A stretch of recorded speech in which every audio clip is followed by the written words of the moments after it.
Hey everyone, I'm Kristen, back with another genius recipe. Today I'm going to show you one of the simplest and most iconic cakes out there from the legendary Dory Greenspan, but you have not seen this version before. It's a new riff from Dory herself. I knew that I really wanted this recipe to be in the new Genius cookbook that is coming out in September because it is called Simply Genius. I promise in September there will be pages in it, but this is a little sneak peek of the cover. But when I reached out to Dory to ask if I could include her recipe in this book, she had actually just made a new riff on it that was perfect for summer. And it had a couple ingredients that are not in the original recipe. So the first of those is thyme. So I need to start pulling off some of these thyme leaves and giving them a little chop. While I finish stripping and chopping this thyme, here is Dory to tell us the story behind her original French yogurt cake and this riff too. The French yogurt cake was new to me, but known all over France by the time a friend told me about it.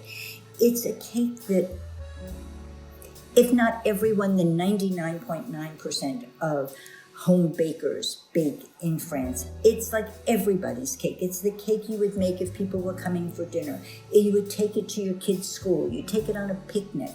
You'd make it into a birthday cake. It is like the all-in-one, everything you ever want cake. And it's so simple because it's really plain. It's very plain. And so it opens your mind to go, oh, I'll put blueberries in. I'll put thyme in. I'll put fruit on top. Oh, maybe I'll change the flavor of the oil. It just, once you start thinking about it, the cake can become almost anything. We're just gonna take care of our dry ingredients really quick. This is some all-purpose flour and some baking powder and some salt. And those are all gonna just go in together. Oh, I lost some baking powder. Did you see that on the camera? Oh no! All right. Admittedly, I lost a little baking powder over the side, but I think we're all good now. So we're just gonna do a little whisk, bring all these dry ingredients together.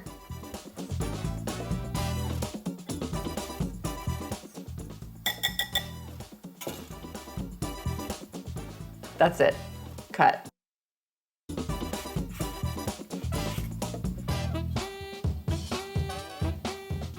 Gorgeous. Love that shot. Beautiful B-roll, Mike. Check this out.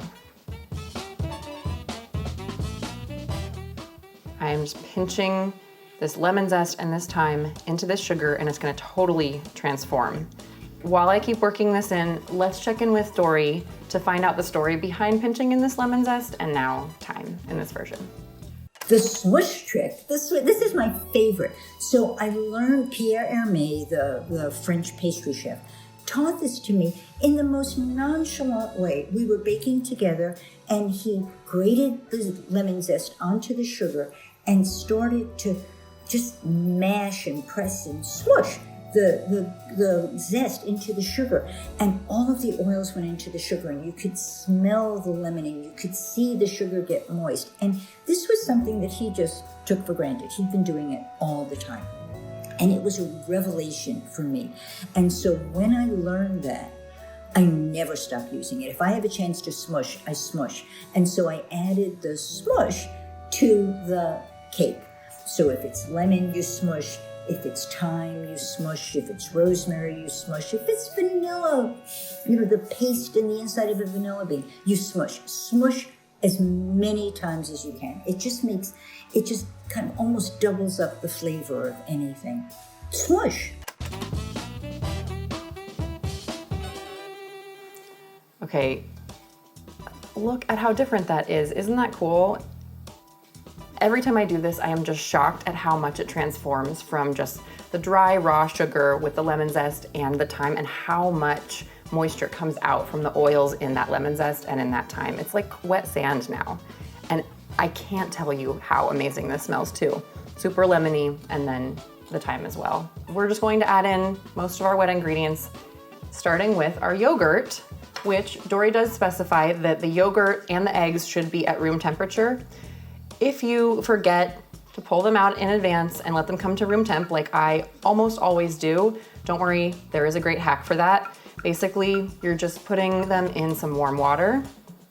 The eggs can go right in their shells, and something like yogurt, you wanna just try to use a bowl like this, a metal bowl, like a stainless steel bowl, because the warm water that it's sitting in is just gonna find its way in and warm up that yogurt a lot faster. If you use something like ceramic or glass, it'll just take a while longer. So if you're in a really big hurry, like I usually am, metal's the way to go. So we're just gonna whisk this in. Oh, and by the way, this is just regular plain yogurt, but you can use any yogurt that you have on hand. Dory even uses thick Greek yogurt in her Riviera variation on this recipe. That's all whisked in. Now each of these eggs is going in one at a time, and we'll whisk after each one.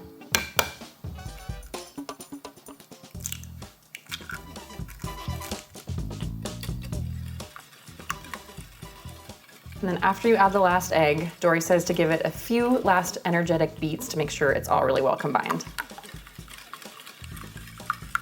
All combined nicely. Now we're gonna add the dry ingredients in 2 batches. Whoa. So that's about half. And now I'm switching to my silicone spatula to start mixing this in.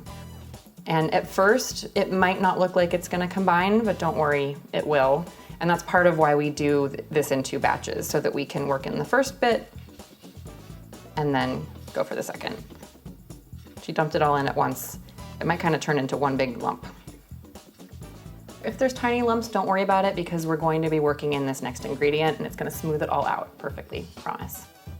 Here's the oil. I'm going to start pouring it in and stirring and scraping the bottom, gradually mixing in this oil.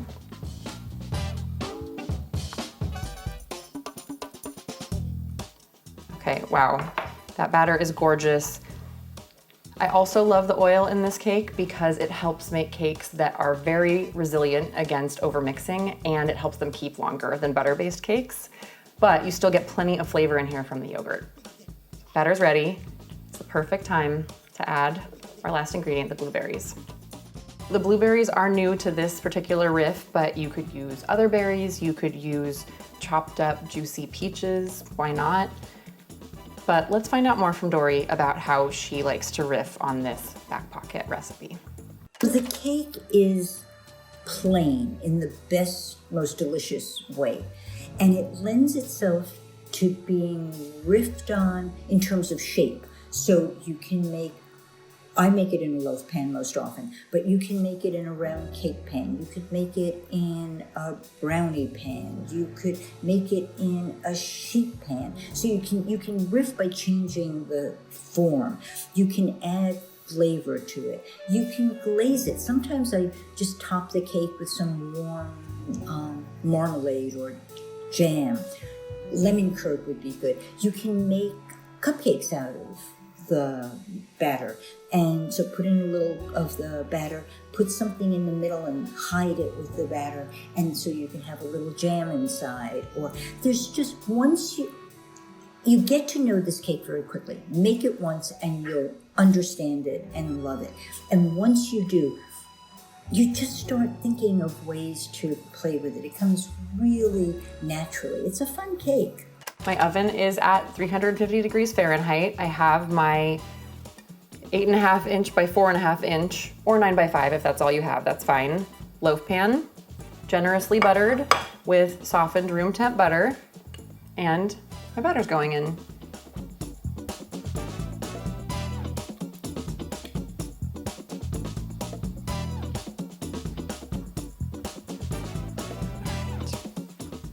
I'm just gonna smooth the top.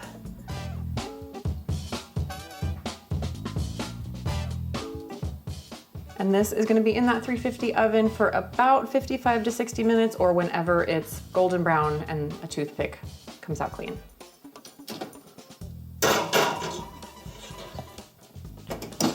Later that same evening. My cake is looking beautiful and golden brown. It's been in the oven for about 55 minutes, and you can see the edges are kind of starting to pull away. So we'll do the ultimate final toothpick check. Okay, it's good to go, it's clean. If there were still a few crumbs clinging to it, also great, good to go. So I just have to wait for this to cool in the pan for about 5 minutes, and then I'm going to unmold it to finish cooling. 5 minutes later.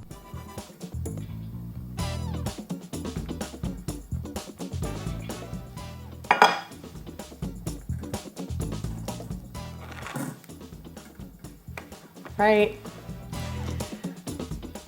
That is gorgeous.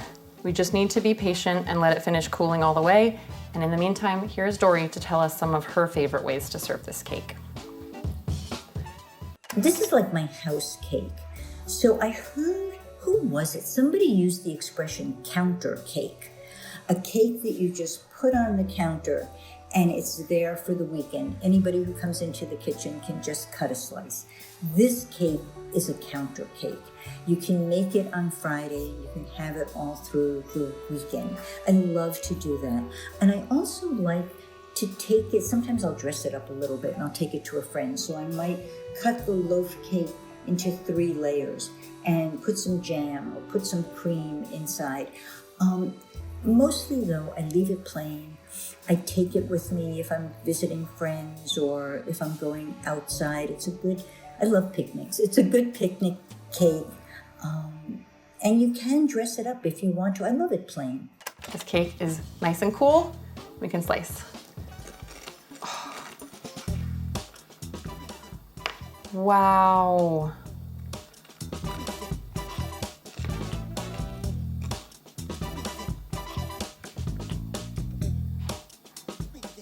Looking good. In the book, Dory suggests serving it with sweetened crème fraîche, or in this case, I happen to have sour cream or yogurt. Use what you have, or it's great with nothing at all.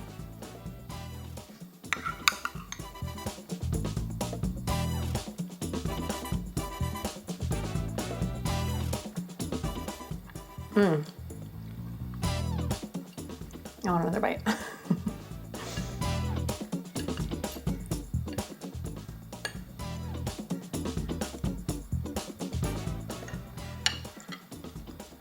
This is the first sneak peek of new recipes in Simply Genius, but we don't have to wait until September to see more. There's actually a pre-order bundle that we will put information about down in the show notes so that you can be cooking from it all summer long until it gets here in September. I hope you make this cake. I hope you riff on it and let us know in the comments. I hope that you will go listen to the Genius recipe tapes anywhere you get your podcasts this week for so much more from Dory about the original story behind this French yogurt cake, as well as other ways that she likes to riff on it. Don't forget to hit like and subscribe to get all of the Genius recipes, and we will see you very soon. Did we get all the things? Great.